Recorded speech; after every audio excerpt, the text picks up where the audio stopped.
బెంగాల్లో 15 polling బూతుల్లో high tension మధ్య repolling జరిగింది. బీజేపీ టీఎంసీ కార్యకర్తలకి మధ్య ఘర్షణలు చెలరేగాయి.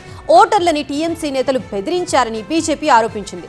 ఫాల్తాలో మళ్లీ పోలింగ్ నిర్వహించాలని డిమాండ్ చేసింది.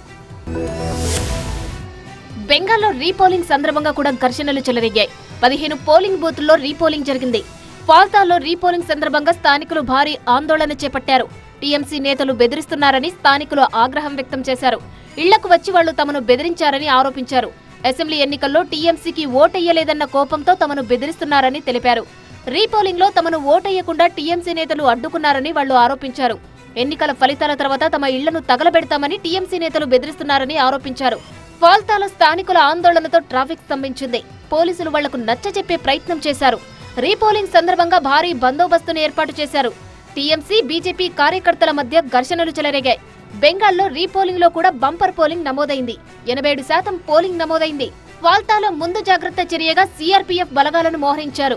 15 పోలింగ్ బూతుల్లో మళ్లీ పోలింగ్ నిర్వహించాలని బీజేపీ డిమాండ్ చేస్తోంది. कैमरा को घुमा दिया था, वेबकास्टिंग नहीं हो पाया। ऐसा जो स्थिति फलता में हुआ, जनता तो वोट डाले लेकिन जनता का वोट ईवीएम मशीन में रिकॉर्ड नहीं हुआ। इसीलिए सब लोग मांग कर रहा है फलता का पुनर्निर्वाचन। हमने भी जनता का इस मांग को अनादर नहीं कर सकते, इसीलिए जनता का उस मांग को हम समर्थन करते हैं। चुनाव आयोग क्या निर्णय लेंगे ये चुनाव आयोग का विषय है, लेकिन हम चुनाव आयोग से भी मांग करते हैं। అయితే బీజేపీ ఆరోపణలను టీఎంసీ నేతలు తోసిపుచ్చారు. ఈవీఎంలో అవకతవకలు జరుగుతున్నాయని ఆరోపించారు. రీపోలింగ్ తర్వాత అల్లర్లు చెలరేగకుండా పోలీసులు, కేంద్ర బలగాలు జాగ్రత్తలు తీసుకుంటున్నాయి. మరోవైపు టీఎంసీ పోలింగ్ ఏజెంట్లతో మమత సమావేశమయ్యారు. ఎగ్జిట్ పోల్స్ పేరుతో బీజేపీ డ్రామా చేసిందని, 200 సీట్లలో టీఎంసీ విజయం సాధిస్తుందని మమత జోస్యం చెప్పారు.